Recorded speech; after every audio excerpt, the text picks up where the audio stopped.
नमस्कार, आप देख रहे हैं एबी स्टार न्यूज। मैं हूं आपके साथ तुलिका सिंह। आपका स्वागत है हमारे शो देवभूमि मंथन में। देवभूमि मंथन में हम चर्चा करेंगे उत्तराखंड की कुछ अहम खबरों। शुरुआत करते हैं चमोली की खबर से। कुमकुम जोशी को सीमांत तहसील जोशीमठ में एसडीएम के पद पर नियुक्त किया गया है। आपको बता दें, कुमकुम जोशी जोशीमठ की दूसरी महिला एसडीएम होंगी, जबकि इनसे पहले महिला एसडीएम निधि यादव रही। तो वहीं जोशीमठ की नवनियुक्ति एसडीएम कुमकुम जोशी ने बताया कि वे अपनी एसडीएम सेवा की शुरुआत जोशीमठ से ही कर रही हैं, जिसको उन्होंने अपना सौभाग्य भी बताया है। कुमकुम जोशी का मानना है कि बड़े सौभाग्य से किसी को भगवान बद्री विशाल के चरणों में सेवा करने का सौभाग्य प्राप्त होता है, और मेरी तो एसडीएम सेवाओं की शुरुआत ही भगवान बद्री विशाल के चरणों से हो रही है। उप जिलाधिकारी कुमकुम जोशी का कहना है कि वह जनता से मिलकर काम करने का प्रयास करेंगी तथा उनकी प्राथमिकता जोशीमठ के विकास के लिए हर संभव कोशिश करने के लिए होगी तथा जनता की समस्याओं का समाधान करना उनका पहला प्राथमिकता हो।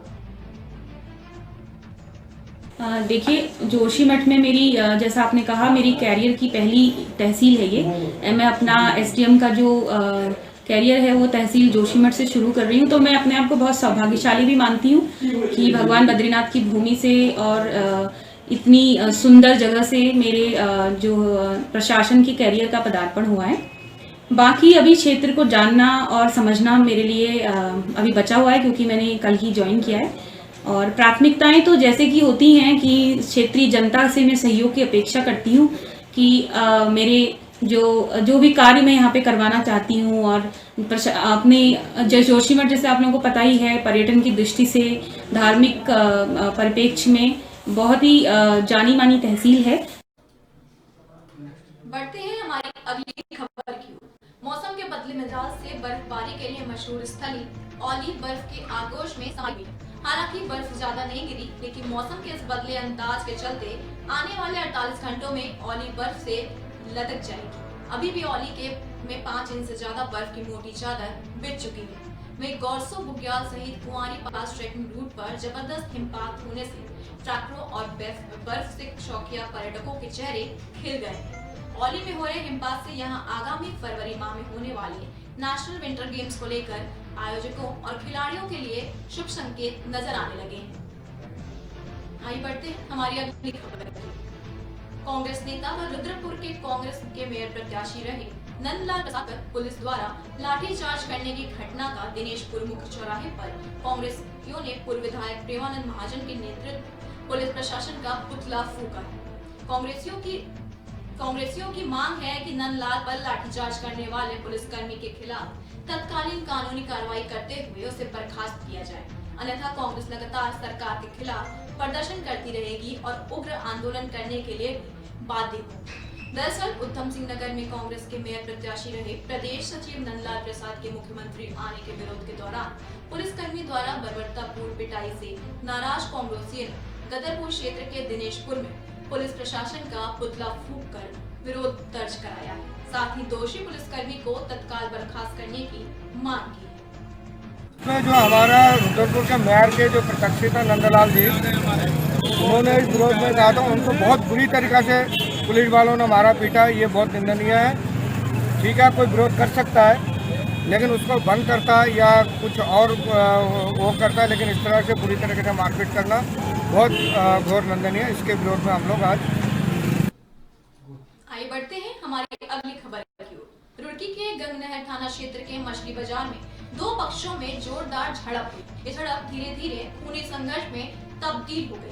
वहीं एक पक्ष का आरोप है कि आधा दर्जन दबंगों ने शोरूम में घुसकर उनके ऊपर धारदार हथियारों से हमला कर दिया, जिसमें शोरूम के मौजूद शोरूम मालिक इमरान सहित 3 लोग गंभीर रूप से घायल हो गए। मौके पर दबंगों को देख आसपास के दुकानदारों में हड़कंप मच गया। वहीं सूचना मिलते ही मौके पर पहुंची पुलिस ने मामले को बामुश्किल शांत कराया और घायलों को मेडिकल के लिए निजी अस्पताल में भेजा। रुड़की को सरकारी अस्पताल में भिजवा भी दिया। वहीं इस पूरे मामले पर पुलिस का कहना है कि मामला संज्ञान में आया है। तहरीर आने पर दोषियों पर कार्रवाई की जाएगी। वहीं घायलों का प्राथमिक उपचार के लिए रुड़की उप जिला चिकित्सालय में भर्ती कराया गया है, जहां उनकी गंभीर अवस्था को देखते हुए डॉक्टरों ने उन्हें हायर सेंटर के लिए रेफर कर दिया है। के लेन देन पे ये मामला हुआ और जैसे हम वहाँ बीच में पहुँचे तो हमने जो है इनका मामला जो है थोड़ा सा बातचीत कराई, तो उन्होंने जो आपस में बातचीत करके मामला सुलझा के हम चले गए दुकान पे। उसके बाद इनमें क्या बात हुई क्या नहीं हुई, उसके बाद ये जो है काफ़ी सारे जने जो हैं कोई चाकू लेके, कोई छुरी लेके और कोई क्या नाम ले जो है तलवार लेके जो है वो आया और उन्होंने इनकी दुकान पे हमला कर दिया। और हमले में जो है बीच बचाव के लिए मैं भी आया, मैं भी बच गया बल्कि, और जो आसपास खड़े थे वो लोग काफ़ी लोगों ने आके जो है बीच बचाव कराने की बहुत कोशिश की, लेकिन मामला बढ़ता चला गया। इतना बढ़ा के इसमें 4-5 जनों के जो है तुरंत हमारे आदमियों को भी चोट लगी और दूसरी पार्टी के लोगों पे भी चोट आई थी। आइए बढ़ते हैं हमारी अगली खबर की ओर। रुड़की की गैरनहर कोतवाली पुलिस ने एक नई और अनूठी पहल की है, जिसके तहत कोतवाली के बाहर नेकी की दीवार के नाम से एक अस्थायी रैक बनाई गई है, जिसके द्वारा आमजन से अपील की जा रही है, जिसकी क्षेत्रवासियों ने सराहना भी की है। दरअसल ठंड का समय आ गया है। इस समय में बहुत से ऐसे लोग हैं जिनके पास ठंड से बचने के लिए गर्म कपड़ों का अभाव है। साथ ही बहुत से ऐसे लोग हैं जिनके पास अतिरिक्त कपड़े भी हैं, जिसको लेकर गंगनहर कोतवाली पुलिस ने द्वारा कोतवाली के बाहर नेकी की दीवार की खूंटी टांगी है, जिसमें आमजन से अपील की गई है कि वह इस दीवार पर अपने अतिरिक्त कपड़े टांग दें, जिससे जरूरतमंद की मदद हो सके। जिस पर पुलिस द्वारा स्लोगन लिखा गया है, अधिक है तो दे जाइए, जरूरत है तो ले जाइए। वहीं क्षेत्रवासियों ने मित्र पुलिस की इस पहल की सराहना भी की। गंगनहर कोतवाली क्षेत्र के प्रभारी मनोज कुमार मेनवाल ने बताया कि उच्च अधिकारियों के निर्देश पर ये पहल की गई है, जिससे कि जरूरतमंद लोगों को मदद मिल सके। क्षेत्रवासी भी इसमें अपना सहयोग प्रदान कर रहे हैं। कोतवाली गंगनहर क्षेत्र में जितने भी हॉस्पिटल हैं और उन पर पार्किंग की व्यवस्था ना होने की शिकायतें आई हैं, तो आज मेरे द्वारा अपने चेतक कर्मचारी गणों के माध्यम से कुछ डॉक्टर्स को एक ब्लॉक के डॉक्टर्स को गोष्ठी के लिए आमंत्रित किया गया। उनके साथ बैठ के इस विषय पर चर्चा की जाएगी। उसके उपरांत यदि सुधार नहीं आता तो आवश्यक कानूनी कार्रवाई की जाएगी। आइए बढ़ते हैं हमारी अगली खबर की ओर। अनावासीय भवनों और खाली पड़े भूखंडों से संपत्ति कर वसूलने को लेकर पिछले 1 माह से कोटद्वार क्षेत्र में राजनीति गरमाई हुई है।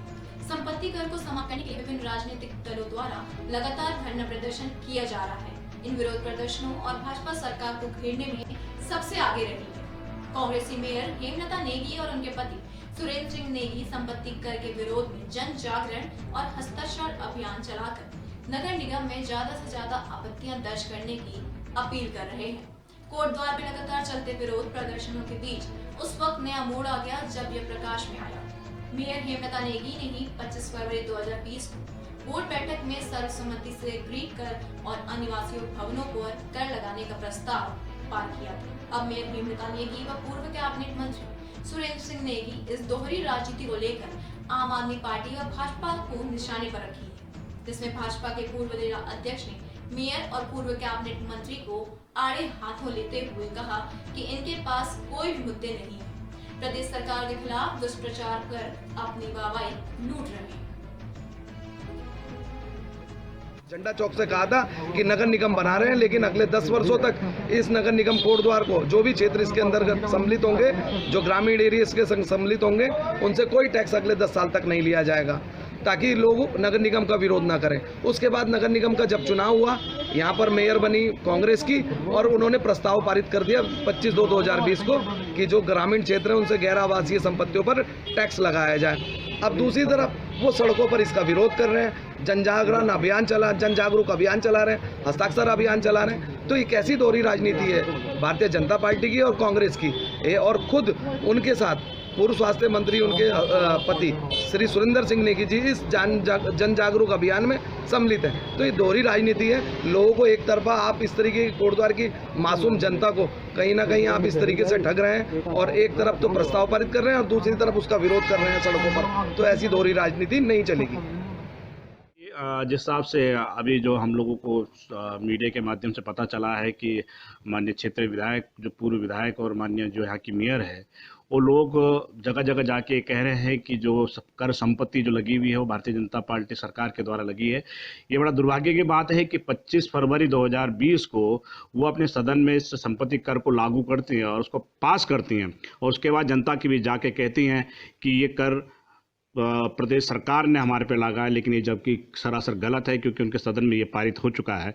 उन्होंने अपने सदन में इसको पूरी सम्मति से पास किया है। तो ये बड़ा दुर्भाग्य है कि मुझे लगता है कि कांग्रेस की मेयर और उनके पति जो पूर्व विधायक है, उनके पास ये कोई सदा भारतीय जनता पार्टी या इस सरकार के खिलाफ कोई मुद्दे ही नहीं है। ये बिल्कुल दुर्भाग्य की बात है। आम जनता की भी जाएंगे, कहेंगे जो संपत्ति कर लगाया गया है वो इस क्षेत्रीय कांग्रेस मेयर और उनके पति द्वारा ही इसको सदन में पारित किया गया था। बढ़ते हैं हमारी अगली खबर की ओर। रुड़की के गंगनहर कोतवाली पुलिस ने ओवरलोड में 3 वाहनों को सीज किया है। आपको बता दें कि ओवरलोड होकर सड़कों पर दौड़े वाहनों के खिलाफ रुड़की पुलिस ने लगातार अभियान चलाया हुआ है। इसी कड़ी में रुड़की की गंगनहर कोतवाली पुलिस ने ओवरलोड होकर जा रहे 3 वाहनों को सीज कर दिया है। जानकारी मिली है कि पुलिस के मांगने पर 3 वाहन चालकों के पास संबंधित कागजात नहीं थे, जिसके चलते 3 वाहनों को सीज करने की कार्रवाई की गई है। पुलिस ने चेकिंग के दौरान 3 वाहनों को ओवरलोडिंग के चलते रोक लिया और चालकों को वाहनों से संबंधित कागजात मांगे, लेकिन चालक संबंधित कागजात नहीं दिखा पाए, जिसके चलते पुलिस ने 3 वाहनों को सीज कर दिया। कोतवाली प्रभारी मनोज मेघवाल ने बताया कि 2 वाहनों में फैक्ट्रियों से निकलने वाला कूड़ा है और 1 वाहन में लोहे का पुराना सामान। 3 वाहन ओवरलोडिंग थे और संबंधित कागजात नहीं दिखाने पर तीनों को सीज करने की कार्रवाई की गई। उनका कहना है कि आगे भी इस तरह की कार्रवाई जारी रहेगी। ये 3 वाहन है, ये तीनों के तीनों ओवरलोड में पकड़े गए हैं और बिना कागज के चल रहे थे। इनमें जो सक्षम धाराएं हैं उन धाराओं का यूज करते हुए इन्हें सीज किया गया है। क्या सामग्री में सर मिली है? इसमें 2 वाहनों में तो ऐश है, जो फैक्ट्री से निकली हुई ऐश होती है, और एक में लोहा और अन्य सामान है। उससे संबंधित जो भी वाहन से संबंधित कागजात थे वो मौके पे वो दिखा नहीं पाए, जिस कारण इनको सीज किया गया। जो प्राविधान है उसमें कार्रवाई की गई। चलती बढ़ते हैं हमारी अगली खबर की। बीजेपी के राष्ट्रीय अध्यक्ष जेपी नड्डा पूरे देश में भ्रमण करने वाले हैं। नड्डा अपने दौरे की शुरुआत उत्तराखंड से कर रहे हैं, लिहाजा 5 दिसंबर से लेकर 7 दिसंबर तक उनका कार्यक्रम उत्तराखंड में तय हुआ है, जिसको लेकर उत्तराखंड बीजेपी तैयारी करने को जुट गया है। बीजेपी के प्रदेश अध्यक्ष बंसीधर भगत की माने तो राष्ट्रीय अध्यक्ष जेपी नड्डा जी ने अपने दौरे की शुरुआत देवभूमि उत्तराखंड से की। इसके लिए वह राष्ट्रीय अध्यक्ष जेपी नड्डा जी की आभार व्यक्त करते हैं। बंशीधर भगत ने बताया कि पूरे देश भर में राष्ट्रीय अध्यक्ष जेपी नड्डा जी के 14 अलग अलग कार्यक्रम हैं और वह अलग अलग पार्टी पदाधिकारियों के साथ बैठक करेंगे। राष्ट्रीय अध्यक्ष जी का पूरे देश के हर प्रांत में दौरा है। हर जगह 2 दिन, 3 दिन, 4 दिन, 5 दिन इस हिसाब से उनके दौरे हैं। हमारे प्रदेश में भी 3 दिन का दौरा है। हमारा सौभाग्य है कि माननीय राष्ट्रीय अध्यक्ष जी ने देवभूमि को चुना है अपने कार्यक्रम के प्रारंभ के लिए। तो 5, 6, 7 3 दिन का उनका कार्यक्रम है। 3 दिन में 14 बैठकों को संबोधित करेंगे। उनकी बैठकों का उद्देश्य ये है कि पिछले जो हमने किया है उसका पूरा निचोड़ वो लेंगे और साथ में आगे हमको क्या करना है उस प्रकार का मार्गदर्शन हमको देंगे। बढ़ते हैं हमारी अगली खबर की ओर। उत्तराखंड के हिमालयी क्षेत्रों में सोमवार को सीजन की दूसरी बर्फबारी शुरू हो गई। उत्तरकाशी जिले की हर्षिल घाटी सहित गंगोत्री और यमुनोत्री धाम में भी सुबह जमकर बर्फबारी के बाद बर्फ के सफेद चादर से ढके दिख रहे थे सारे पहाड़। जनपद के बड़कोट के खरसाली सहित जानकी चट्टी और मोरी के ऊंचाई वाले क्षेत्रों में भी बर्फबारी जारी है। हर्षिल घाटी में स्थानीय लोग और पर्यटक बर्फबारी का जमकर लुत्फ उठा रहे हैं। हिमालयी क्षेत्रों में हुई बर्फबारी के कारण निचले इलाकों में ठंड बढ़ गई है। यहाँ तापमान में काफी गिरावट भी दर्ज की गई है। ठंड से बचने के लिए शाम के समय लोग अलाव का सहारा ले रहे हैं। सीजन की पहली बर्फबारी के बाद डीएम मेयर मयूर दीक्षित ने सभी विभागों के अधिकारियों की बैठक की थी। उन्होंने बर्फबारी में मुश्किलों से निपटने के लिए ऊंचाई वाले इलाकों में सभी प्रकार की व्यवस्थाओं को दुरुस्त करने का निर्देश भी दिया है।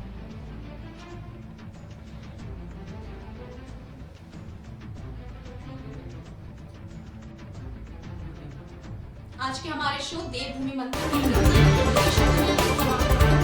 बने रहिए हमारे चैनल AB स्टार न्यूज के साथ।